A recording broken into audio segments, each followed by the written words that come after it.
Chapter 5, in which Piglet meets a heffalump. One day, when Christopher Robin and Winnie the Pooh and Piglet were all talking together, Christopher Robin finished the mouthful he was eating and said carelessly, "I saw a heffalump today, Piglet." "What was it doing?" asked Piglet. "Just lumping along," said Christopher Robin. "Don't think it saw me." "I saw one once," said Piglet. "At least I think I did," he said, "only perhaps it wasn't." "So did I," said Pooh, wondering what a heffalump was like. "You don't often see them," said Christopher Robin carelessly. "Not now," said Piglet. "Not at this time of year," said Pooh. Then they all talked about something else until it was time for Pooh and Piglet to go home together. At first, as they stumped along the path which edged the 100-acre wood, they didn't say much to each other, but when they came to the stream and had helped each other across the stepping stones and were able to walk side by side again over the heather, they began to talk in a friendly way about this and that, and Piglet said, "If you see what I mean, Pooh." And Pooh said, "It's just what I think myself, Piglet." And Piglet said, "But on the other hand, Pooh, we must remember." And Pooh said, "Quite true, Piglet, although I had forgotten it for a moment." And then, just as they came to the 6 pine trees, Pooh looked round to see that nobody else was listening, and said in a very solemn voice, "Piglet, I have decided something." "What have you decided, Pooh?" "I have decided to catch a heffalump." Pooh nodded his head several times as he said this, and waited for Piglet to say how, or "Pooh, you couldn't," or something helpful of that sort, but Piglet said nothing. The fact was, Piglet was wishing that he had thought about it first.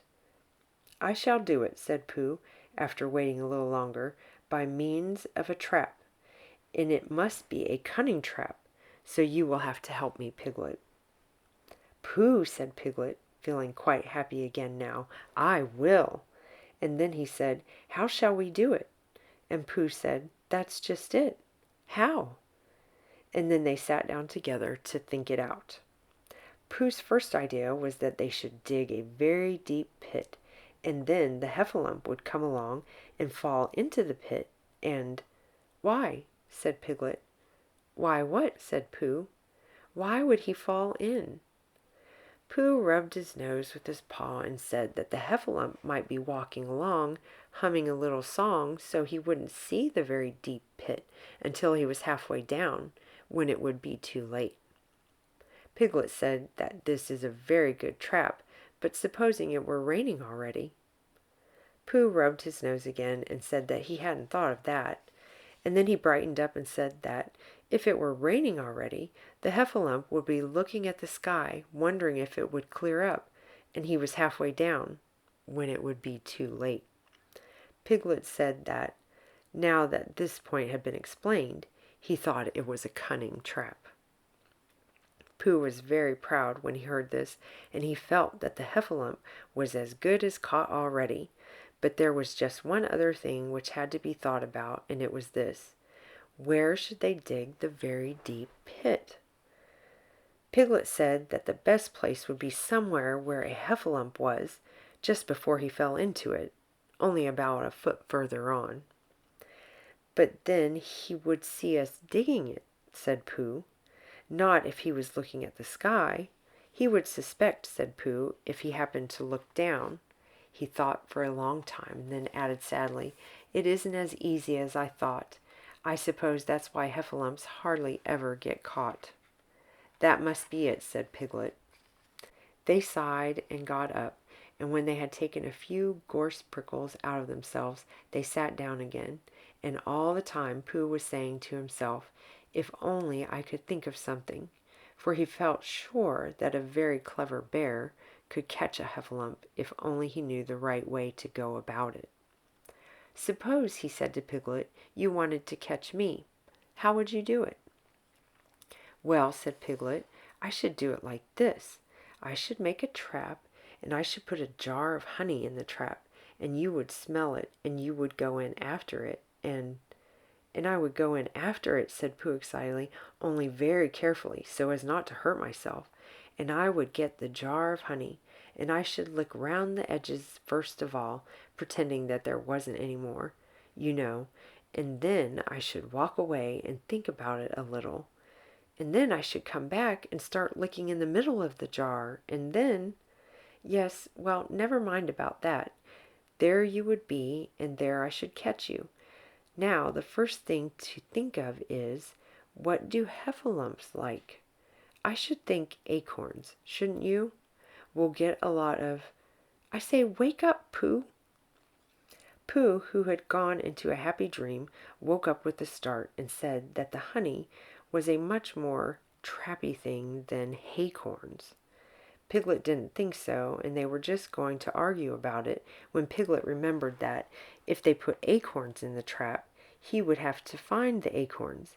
But if they put honey, then Pooh would have to give up some of his own honey. So he said, "All right, honey then," just as Pooh remembered it too, and was going to say, "All right, haycorns." "Honey," said Piglet to himself in a thoughtful way, as if it were settled already. "I'll dig the pit while you go and get the honey." "Very well," said Pooh, and he stumped off. As soon as he got home, he went to the larder, and he stood on a chair, and he took down a very large jar of honey from the top shelf. It had honey written on it, but just to make sure, he took off the paper cover and looked at it, and it looked just like honey. "But you never can tell," said Pooh. "I remember my uncle saying once that he had seen cheese just this color." So he put his tongue in, and he took a large lick. "Yes," he said, "it is. No doubt about that. And honey, I should say, right down to the bottom of the jar. Unless, of course," he said, "somebody put cheese in at the bottom just for a joke. Perhaps I had better go a little further, just in case heffalumps don't like cheese, same as me. Ah!" And he gave a deep sigh. "I was right. It is honey, right the way down." Having made certain of this, he took the jar back to Piglet, and Piglet looked up from the bottom of his very deep pit and said, "Got it?" And Pooh said, "Yes, but it isn't quite a full jar." And he threw it down to Piglet. And Piglet said, "No, it isn't. Is that all you've got left?" And Pooh said, "Yes," because it was. So Piglet put the jar at the bottom of the pit and climbed out, and they went off home together. "Well, good night, Pooh," said Piglet when they had got to Pooh's house, "and we meet at 6 o'clock tomorrow morning by the pine trees, and see how many heffalumps we've got in our trap." "6 o'clock, Piglet. And have you got any string?" "No. Why do you want string?" "To lead them home with." "Oh, I think heffalumps come if you whistle." "Some do and some don't. You never can tell with heffalumps. Well, good night." "Good night." And off Piglet trotted to his house, while Pooh made his preparations for bed. Some hours later, just as the night was beginning to steal away, Pooh woke up suddenly with a sinking feeling. He had had that sinking feeling before, and he knew what it meant. He was hungry. So he went to the larder, and he stood on a chair and reached up to the top shelf and found nothing. "That's funny," he thought. "I know I had a jar of honey there, a full jar full of honey right up to the top, and it had honey written on it, so that I should know it was honey. That's very funny." And then he began to wander up and down, wondering where it was, and murmuring a murmur to himself like this: "It's very, very funny, 'cause I know I had some honey, 'cause it had a label on, saying honey. A voluptuous full up pot too, and I don't know where it's got to. No, I don't know where it's gone. Well, it's funny." He had murmured this to himself 3 times in a singing sort of way, when suddenly he remembered he had put it into the cunning trap to catch the heffalump. "Bother," said Pooh. "It all comes of trying to be kind to heffalumps." And he got back into bed. But he couldn't sleep. The more he tried to sleep, the more he couldn't. He tried counting sheep, which is sometimes a good way of getting to sleep, and as that was no good, he tried counting heffalumps, and that was worse, because every heffalump that he counted was making straight for a pot of Pooh's honey and eating it all. For some minutes he lay there miserably, but when the 587th heffalump was licking its jaws and saying to itself, "Very good honey, this. I don't know when I've tasted better," Pooh could take it no longer. He jumped out of bed, he ran out of the house, and he ran straight to the 6 pine trees. The sun was still in bed, but there was a lightness in the sky over the 100-acre wood, which seemed to show that it was waking up and would soon be kicking off the cloths. In the high light, the pine trees looked cold and lonely, and the very deep pit seemed deeper than it was, and Pooh's jar of honey at the bottom was something mysterious, a shape, and no more. But as he got nearer to it, his nose told him that it was indeed honey, and his tongue came out and began to polish up his mouth, ready for it. "Bother," said Pooh as he got his nose inside the jar. "A heffalump has been eating it." And then he thought a little and said, "Oh no, I did. I forgot." Indeed, he had eaten most of it, but there was a little left at the very bottom of the jar, and he pushed his head right in and began to lick. By and by Piglet woke up. As soon as he woke, he said to himself, "Oh," and then he said bravely, "Quite so." But he didn't feel very brave, for the word which was really jiggetting about in his brain was heffalumps. What was a heffalump like? Was it fierce? Did it come when you whistled? And how did it come? Was it fond of pigs at all? If it was fond of pigs, did it make any difference what sort of pig? Supposing it was fierce with pigs, would it make any difference if the pig had a grandfather called Trespassers William? He didn't know the answer to any of these questions, and he was going to see his first heffalump in about an hour from now. Of course Pooh would be with him, and it was much more friendly with two. But suppose heffalumps were very fierce with two? Suppose heffalumps were very fierce with pigs and bears? Wouldn't it be better to pretend that he had a headache and couldn't go up to the 6 pine trees this morning?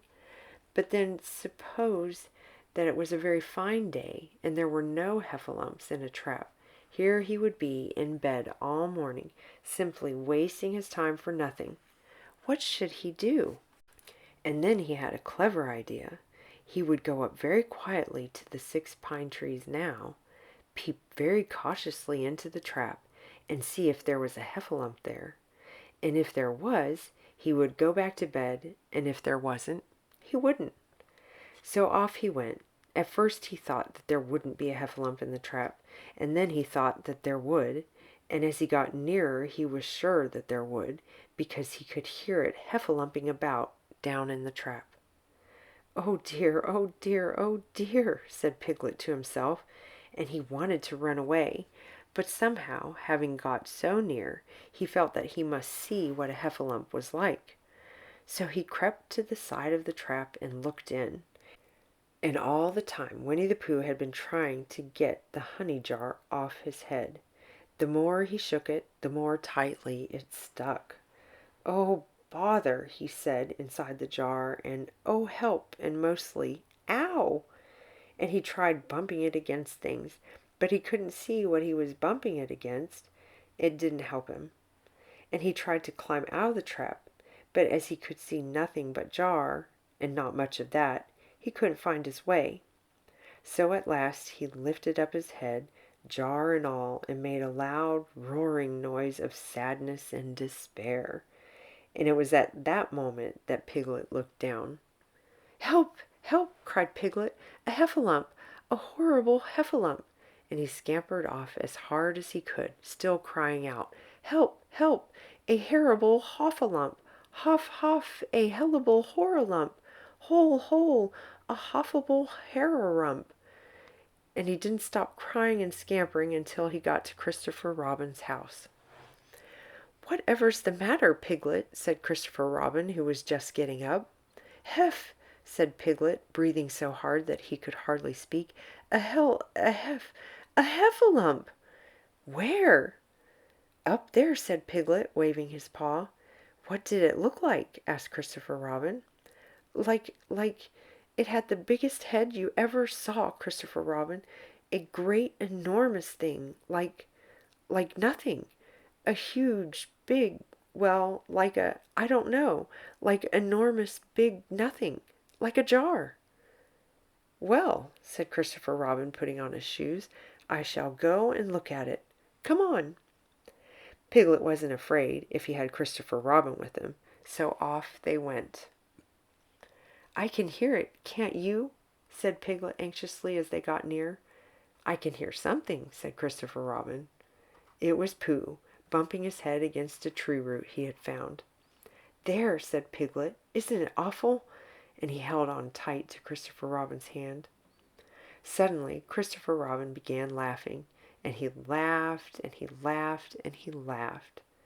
And while he was still laughing, crash went the heffalump's head against the tree root, smash went the jar, and out came Pooh's head again.